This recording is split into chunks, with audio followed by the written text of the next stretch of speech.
Welcome to Your College Bound Kid, a podcast for parents, college counselors, students, and anyone who wants a weekly deep dive into the world of college admissions.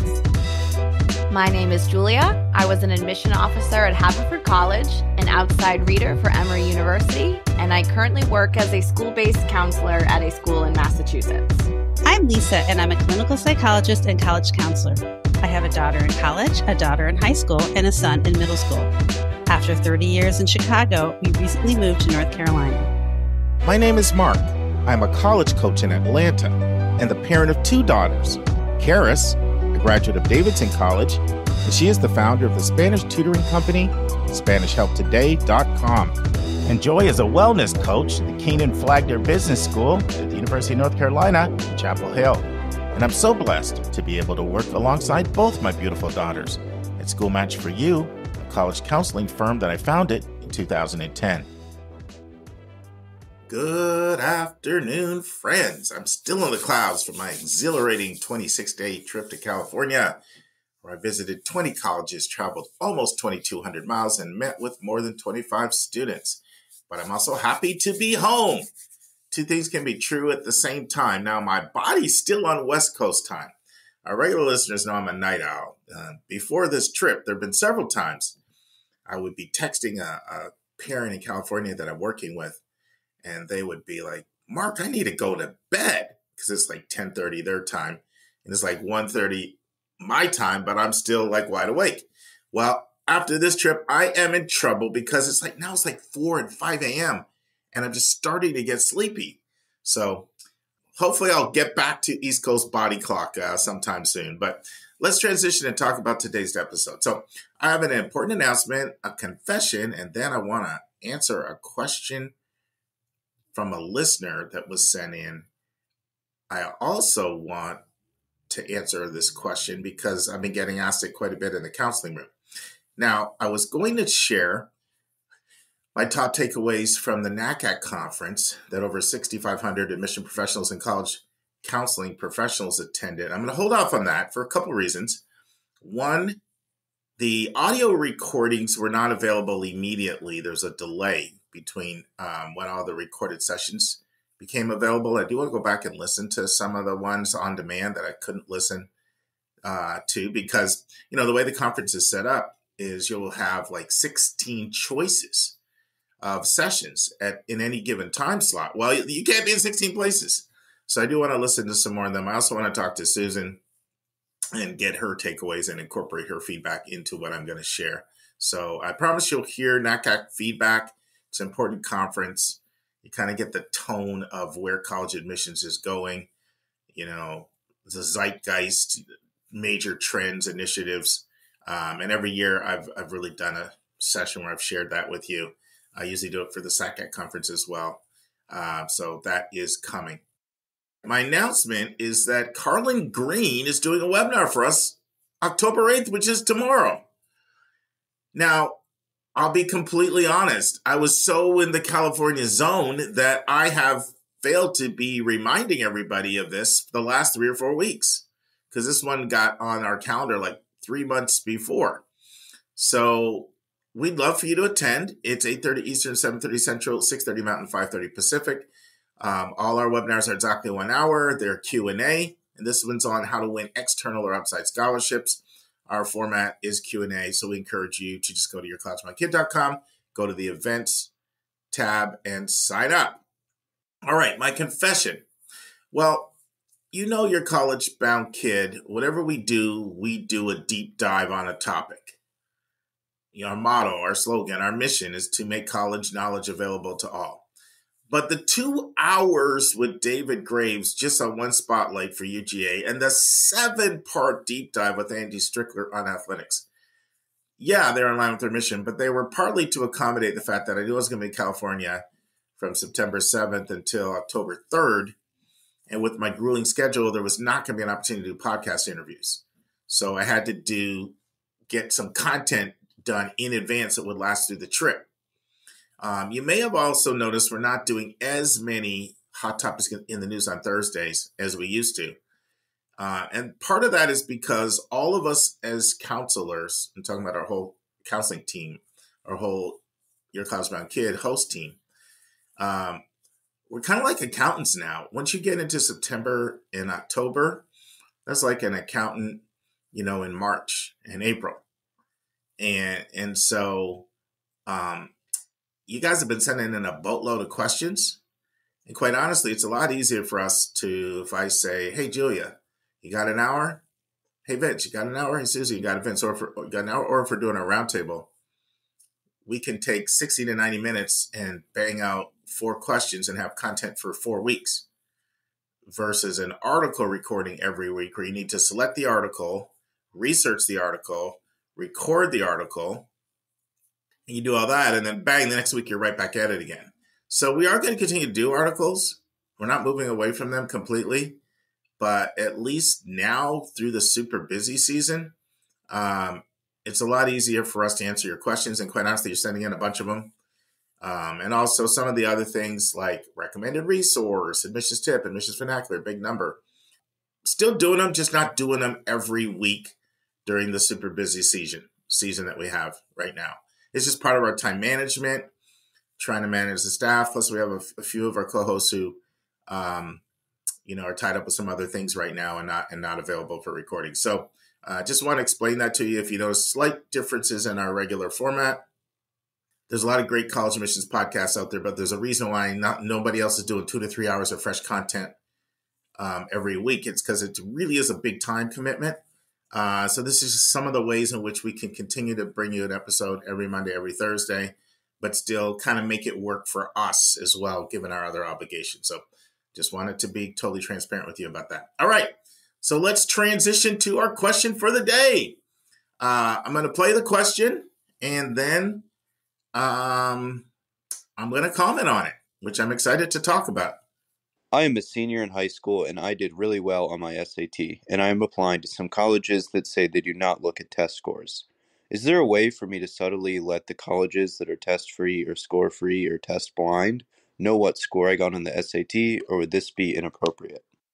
All right, so my first question is, how would you answer this? Pretend you're me. And somebody asks you the question that the student sent in. And by the way, love student questions. They go right to the top. So thank you, 12th grader, for sending this in. How would you answer it? I'm going to give you an answer to this question that came up when I was at UCLA. And it came up in an information session for NACAT counselors. So it's public. So I can quote and I can say everything publicly. So it's Fiona Reese, who's the person who gave the answer. Now, Fiona is the interim director for undergraduate admissions at UCLA. I know what some of you real astute listeners are thinking. Hey, what happened to Gary Clark? I thought he was at UCLA. Gary's been promoted. Gary's there. He was part of all our interactions. Got to spend a lot of time with Gary on this trip. He's now the VP of enrollment, though.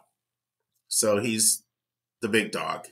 But the director of undergraduate admissions, and maybe we need to do a segment where we go through the difference between admission officer, assistant, associate, senior associate.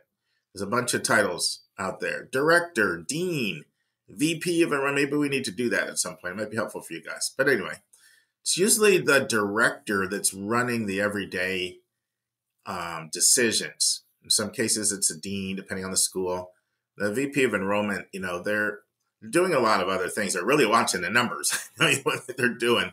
But the day-to-day is usually the director and the senior associate, assistant directors, all of those folks. So Fiona gave this answer to this question.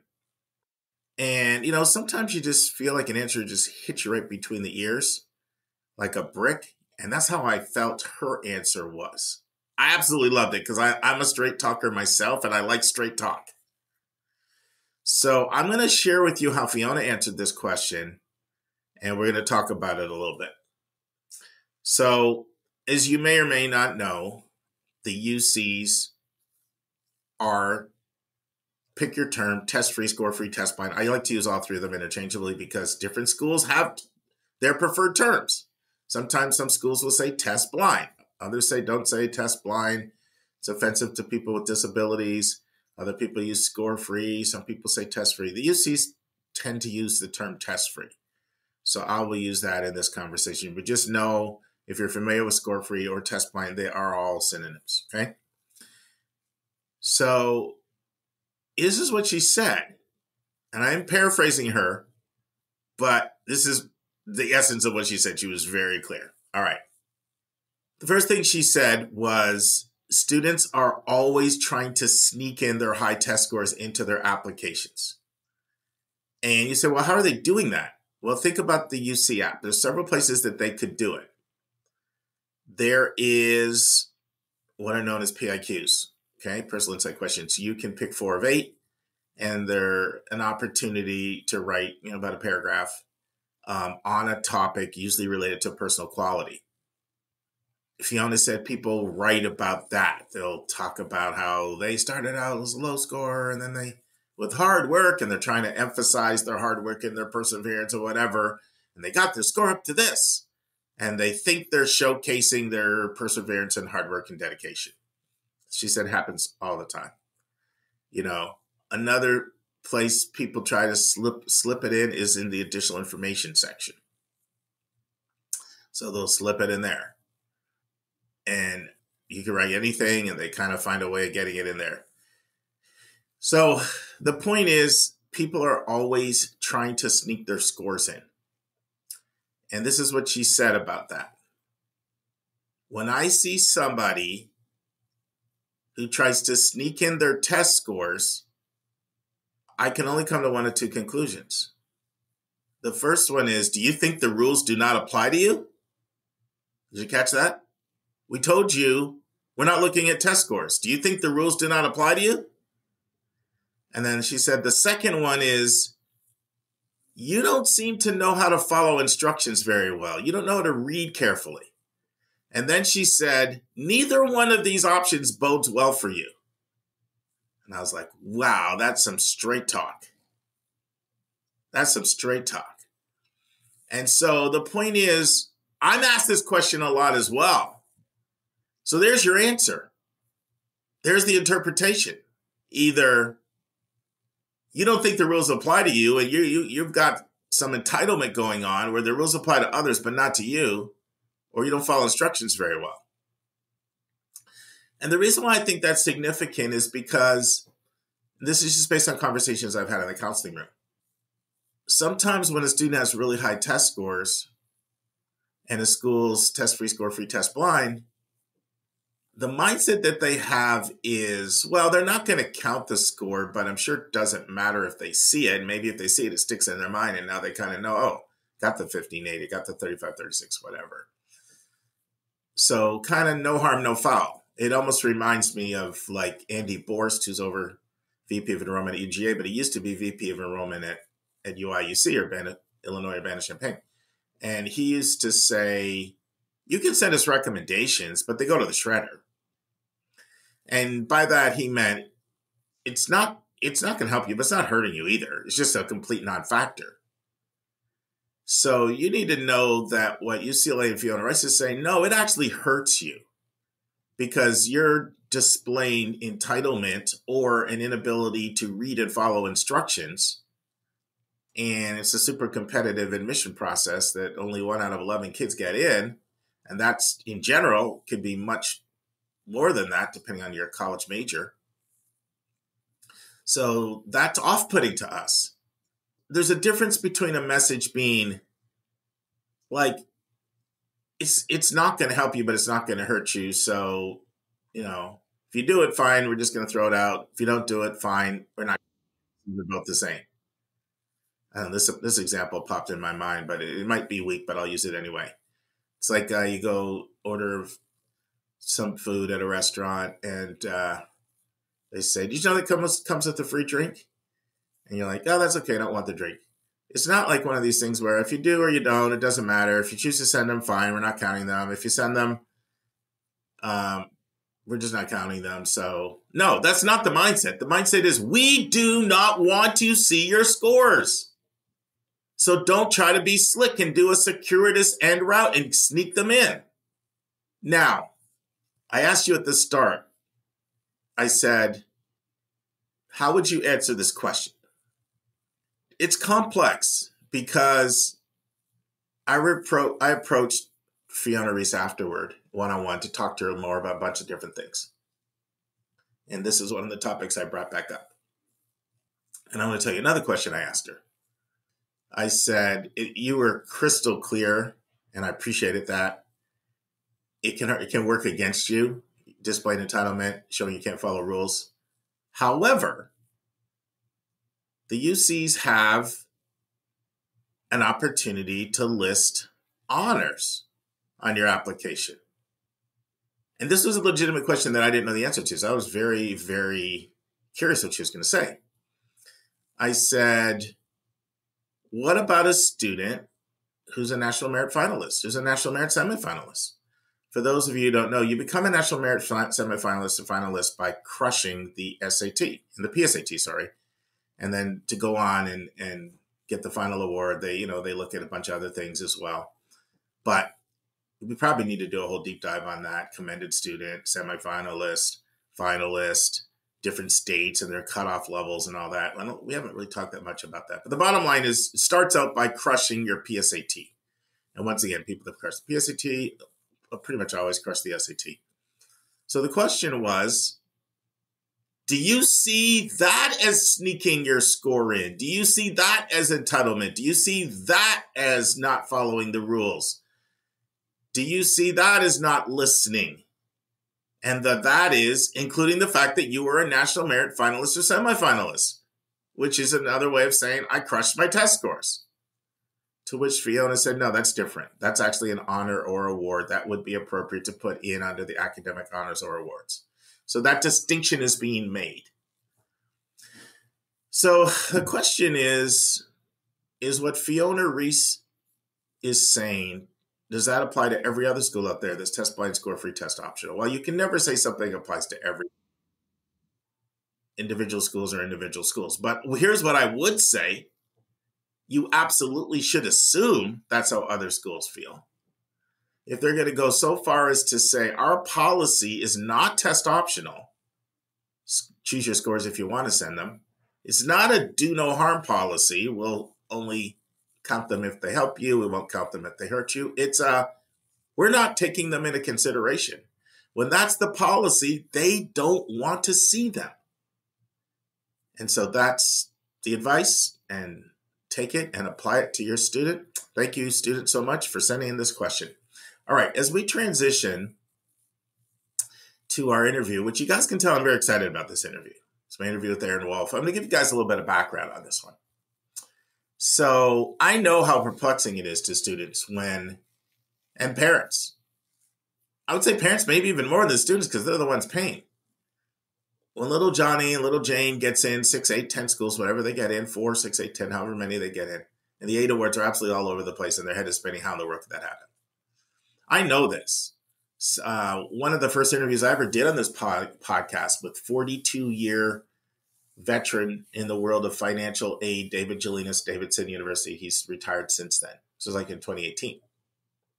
And I did the same interview, but we only looked at about 7 areas in that interview. And ever since that interview, I've kind of wanted to revisit it again because I kept encountering more and more and more.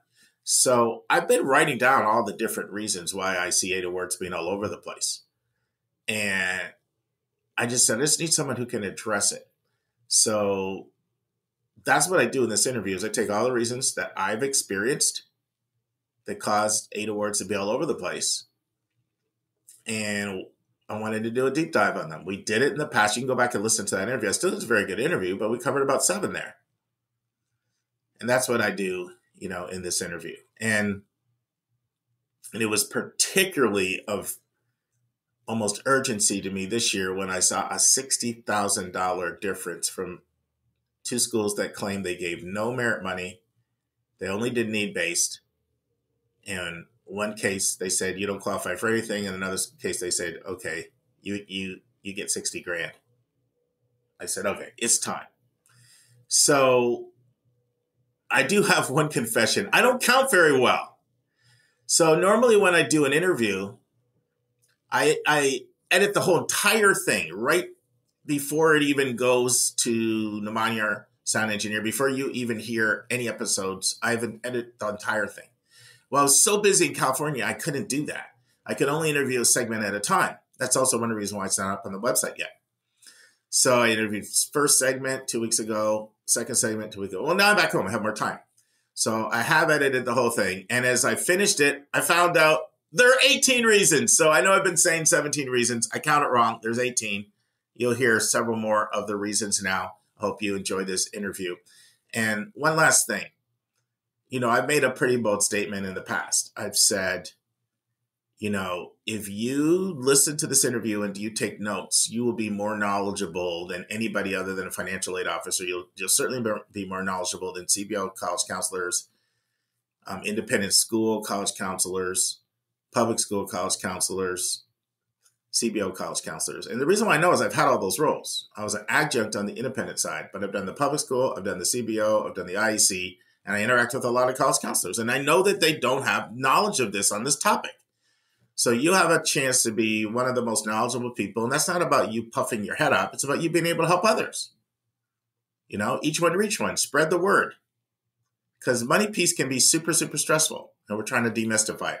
All right, enough of me. Let's turn our attention to Erin Wolfe, part 3. And now this week's interview with a special guest.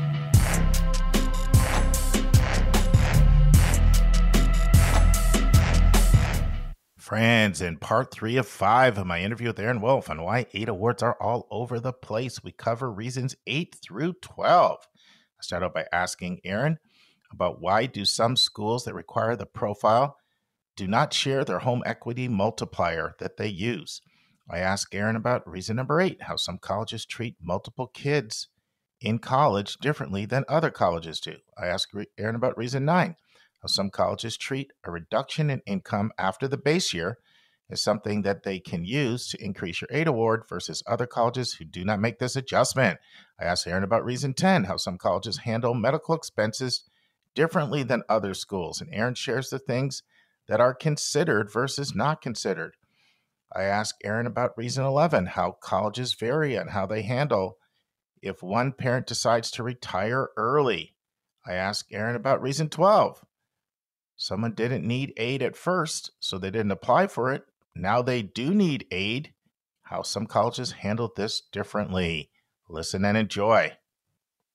So this is a question I have. Not everybody I talk to is transparent when I'm talking about their home equity policies. Is that sort of seen as something that some people just want to keep close to the vest? I've asked schools what multiplier they use, and I've been blown off on that question before. Yeah, it's funny because, yes, we do get those questions a lot, and I think schools may be hesitant to share that information because, again, it is internal to the awarding decisions, plus, or maybe they haven't finalized their decisions on how they're going to apply it, and so not wanting to overspeak. It can be a challenge if the school is using that too, in like using a net price calculator and all those things. Sometimes it's not easy to replicate how those things will look when they determine the calculation. So there's different levers you can set within our systems and within the application to determine how we're going to use it. But yeah, again, for transparency, yes, it'd be great if everyone would say something and how it is being used, but it may not be something that they're willing to share. All right, let's move on to another one. Another reason why, and we're talking about reasons why 8 awards can be all over the place because one school A, takes X factor into consideration, school B either doesn't take it into consideration at all or uses a completely different way that they do take that factor in. So second kid in college. Obviously, this got really controversial with the change in FAFSA, the way FAFSA used to look at a second kid in college versus how it does now, which I'll ask you to explain. But then some schools are sort of grandfathering in the old system. And so talk about that a little bit and how a school regards a second kid or third kid in college and how that can change 8 awards. Sure. Prior to the 24-25 financial aid application cycle, the federal government used the calculation of multiple students in college in their formula. So for example, if your expected family contribution, as it used to be called, was that $20,000, but you had 2 kids in college, let's just say it would be $10,000 per student. That would be the contribution from the family to use towards college. They've now eliminated that ability for a family to count multiple students in college from the federal side. So again, keep that in mind, federal. Institutionally, though, a lot of schools that are profile schools, or maybe schools that are using some other outside, way of calculating for multiples in college, are still assessing to give families the benefit of an increased financial aid offer when there are multiple students in college. So I believe, there are still many schools that are considering this when they're evaluating a student's eligibility for financial aid, because families are they're stretching their dollars to help fund their students through college. So, by no fault of their own, the formula changed, but we want to make sure that we have still put into play the metrics for which we're providing families with a level of support that would allow them to be able to, again, have their students enrolled in multiple schools and still have a financial aid offer that is meeting hopefully a large portion of their demonstrated need due to multiples in college.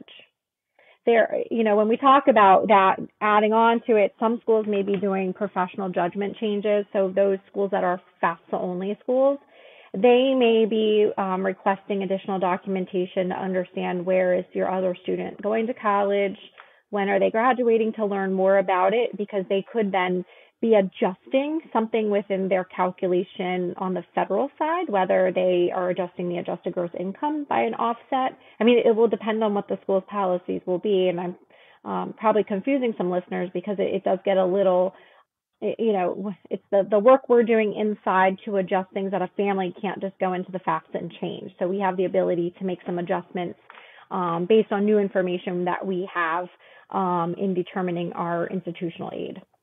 Thank you for that, Erin. Let's talk about another one. It's another one that gets complicated, and that is, and it became probably even more complicated since prior year went into effect. What's this for prior year now? Like 5 years? Yeah. I can't keep around there. I can't keep track. Would that have been 17-18 academic year? It wow. seems like so it more was, than that now. Okay. Yeah. So, and that has to do with the base year, like you said, for 2024, you're using 2022 W-2s and tax returns. But as everyone knows, nobody's living off 2022 income anymore. So you have these situations where 2022 is a higher year than what your income was either in 2023 or in 2024. And so there are some colleges that say we will use professional judgment and we will make an adjustment. I know you filled all these tax returns, but we understand you're not living up 2022 income. And maybe they ask for 2023 tax returns and maybe even W-2s up through the time in 2024. And they'll base it off the current numbers. And then I've had other schools, a very wealthy school, one of the most highly endowed schools in the country, told me that we've run the numbers and we would need 4.7% more in our aid budget because nobody comes to us when their income goes up. They don't come when it goes up. I actually had one family be very honest. Oh, really? Wow, that is some honesty. Yeah, I think they were like, we better tell you now because we don't want to find out later, that we're losing XYZ even more than we thought. But right. Yeah, I mean, I will be honest, this is where being a financial aid officer, this is what I appreciate, having conversations with family to understand where they're at. Because life happens and you can't predict things that, a job loss, maybe overtime has ended significantly for some reason for someone. And so we really want to have the conversation, understand what's changed, because college is, it's expensive. Absolutely. It's a big investment and we want to make sure that we are doing what we can, but there will be limitations. And so, yes, that school's not wrong in saying, there could be limits of what we can do. So from the perspective of if someone's income has changed, what I've seen in the schools that I've been in the financial aid office is we've asked for, perhaps if it is someone who we're basing income on 2022 and they lost their job in 23 or 24, we're looking for 2023 income, and we first are going to overlay that against 2022 to see, is there enough to make adjustments? Because sometimes, if it's only $5,000 difference, yes, that's $5,000 a lot to the family, but it may not adjust the formulas enough that it changes any of the allocations between any federal dollars, and it may not do much with institutional aid. However, if the job loss occurred, February of 2024, typically schools might say we need to wait 8 weeks to learn more about the impact. So that means, did you get severance? Did you find out if you have unemployment? What's your job prospects for the rest of this year? Tell us more about your situations. Give us your most recent pay stubs. And we can use that information to make projections. Some schools will do just based on the calendar year, where some schools might say, nope, you told us in June that this change happened, so we're looking at June to June. And so even some schools may say, we want 3 years of your tax returns, and now we're going to do a 3-year average to get your income. And so it will be up to the policy of the financial aid office to address how they want to handle the income change. Those adjustments then get put through a professional judgment change on that FAFSA application and possibly on their institutional application. If there's any adjustment that can occur, maybe job loss was significant enough that a student now is Pell eligible, or maybe can access additional Pell Grant dollars. Maybe they weren't receiving the full Pell Grant, but by virtue of the income change are eligible for the full Pell Grant. We want to assess those changes to certainly award as much of the federal side first, and then we can allay the institutional in there as well. Yeah, and an adjustment because income went down, that's really one of many things that could fall in the category of your need is greater than it looked like on paper, right? There's several other things that could fall in that category, and schools could have different policies. So how you handle unexpected medical or dental expenses. Talk to us about some of those other things where the picture that got presented when the 2022 prior year information is different, than what we see now, and how some schools might handle that differently. What are a few things that come to mind in that category where the school might legitimately say, you know what, your need is different than what it looked like on paper? Absolutely. I mean, as I said, life happens, and you just can't always plan for everything. And maybe a major medical situation arose for the family that requires a parent to not be able to work, but also now they're adding in thousands of dollars of medical expenses that were unplanned to meet their deductible. And I mean, we all have high deductible, potentially healthcare plans, maybe some of us. And so potentially, if they're meeting those out-of-pocket caps and they've never had to do that before, if your plan is $15,000 and you weren't planning on that because you needed that money to pay for college, that can be a surprise. And so families can provide documentation, receipts, other information related to the current situation, and schools can choose how to use that information. Perhaps they offset adjusted gross income by the difference. They may apply other metrics to look at how those additional expenses weigh into determining financial aid. But that's just the tip of the iceberg. I mean, I've seen so many different things that have happened over the course. Unfortunately, things like additional credit card debt or, personal debt obligations typically are not things that we can consider because, yes, I know maybe a car purchase was not planned for, but that sometimes, that's out of the things that we might consider in terms of financial aid. We're really looking at the things that are, income-based, health-based, those types of things. So when we're looking to really look at a professional judgment for a family. Right. But all of those things, you could get variety. I mean, I was surprised. Yes. Once I worked with a student that mom went through a divorce and there was $9,000 of legal fees, and the school actually counted that, in the expenses, and therefore that freed up more money to be eligible for need-based. But that's completely professional judgment. Most other schools probably wouldn't count that, but this school did. Is that fair to say? That is fair to say. And I will say, too, like some of the things that may be frustrating to some families, and these are hard conversations, is and these would be situations where, again, not every family fits into this, but these could be high income wage earner families. And perhaps one parent, both parents working, but one is losing a good portion of income. But through the terms of the calculation, they didn't demonstrate financial need regardless.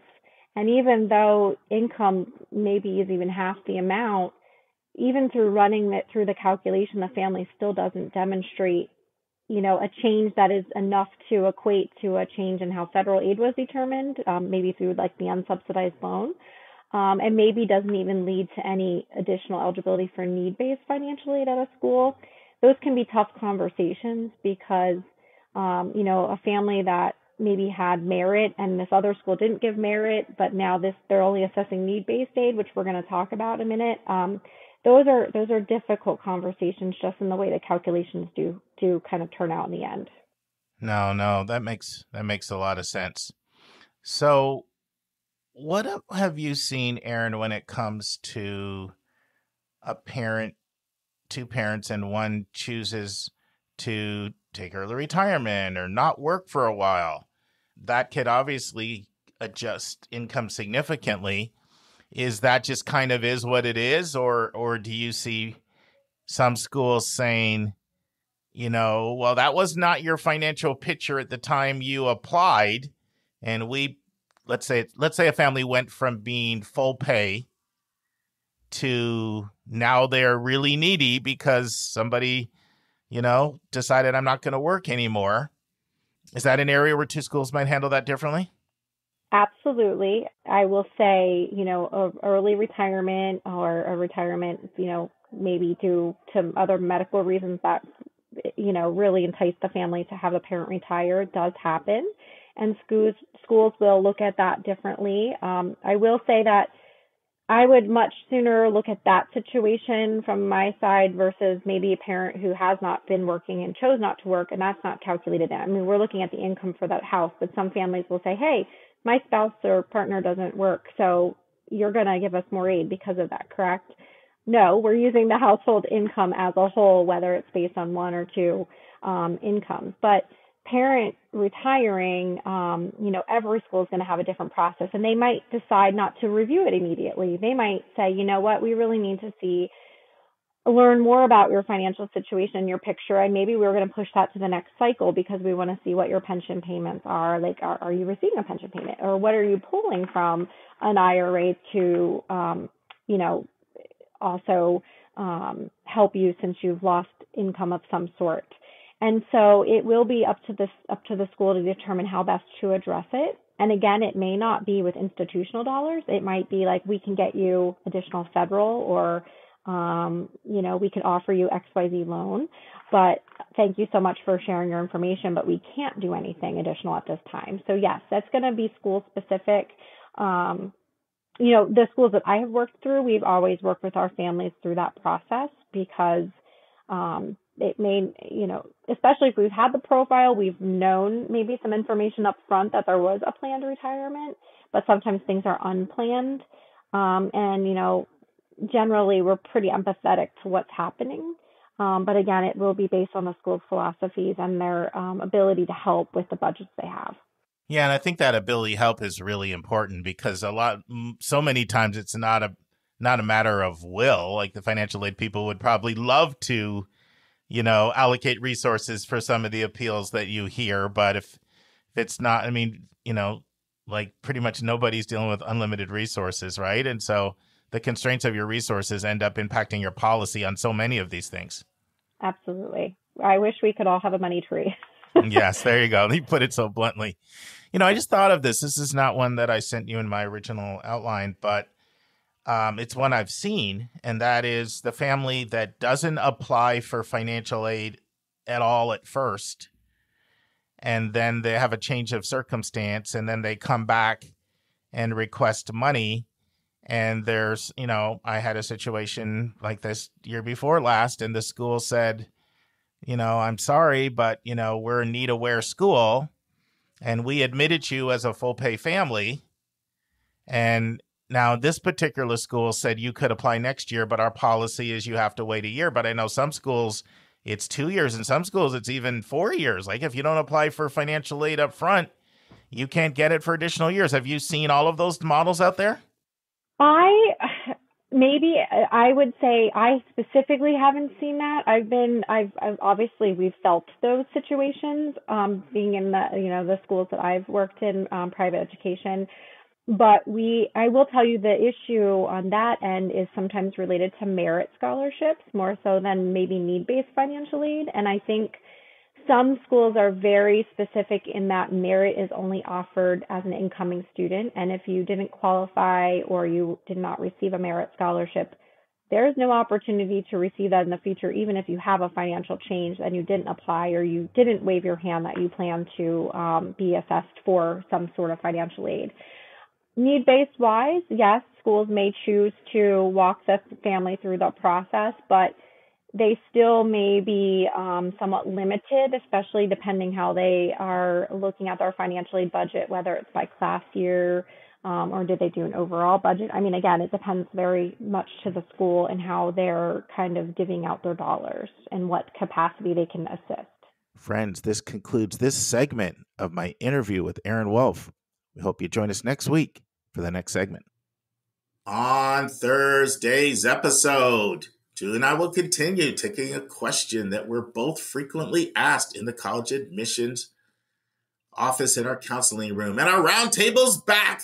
You'll have to wait till Thursday to see what question we're answering from a listener. But 4 of us will be discussing a question that you sent in. And then the final part of the David Graves interview, the deep dive on the University of Georgia. And once again, our interview is our spotlight. So friends, I was talking to a student just yesterday in the counseling room, and the student was telling me about a problem they were having, and they weren't making any progress with this problem, and they kept stubbing their toe over and over on the same thing. And I said to them, what I'm going to share with you, there's an aphorism that I like to live by, and it has a lot of application to a lot of things. And it's simply as this.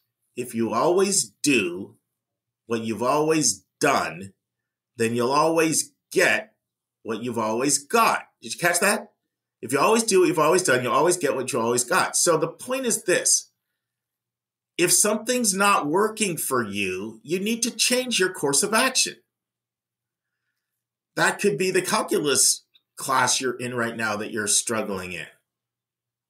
Something's got to change. If you keep stubbing your toe and you keep getting grades 68, 65, 63, 71, or whatever it is. So just keep that in mind, students and parents, because in my own personal life, I find that can apply to a lot of things. If you always do what you've always done, then you'll always get what you've always got. See you on Thursday, friends. And that's our show. A big thank you to you, our listeners, for tuning in this week. If you find this podcast helpful, please follow us and you'll get every single episode as soon as it is released. If you're interested, there are a few ways you can really support our podcast. You can click the share button and send it to your friends and acquaintances. You can help us pay our staff and our expenses by donating on our website. You can write a review for us on Apple or Spotify. I'm the producer of the podcast, but we have a fantastic team of 15. Shout out to our co-host, Dr. Lisa Ruff, Dr. David Williams, Linda Depker, Susan Tree, Vince Garcia, and Julia Esquivel. And to our substitute co-host, Sylvia Borgo. Our sensational sound engineer is Nemanja Motvich. Our amazing music is from Victor Allen Weeks. Marketing designs are from Kimberly Blass. Lily Parikh manages our Instagram. Our image editor is Talha Khan. Joy Stucker does our website episode updates. And our webmaster is Stelianos Dimitriou. And And if you want to have a coaching session with Lisa, Linda, or me, just text me at 404-664-4340. If you have a question you want us to answer, or if you have a recommended resource or article you think we should discuss, just send it to questions@yourcollegeboundkid.com. Our favorite method is for you to record your own voice at speakpipe.com/YCBK. By the way, check out our website, where you'll find lots of content that is not on any podcast app. Our website is yourcollegeboundkid.com. If you want to learn about other hot admissions topics, follow us on Twitter at YCBK Podcasts. We think of you as our listening family, and we look forward to meeting again with you every single Monday and Thursday.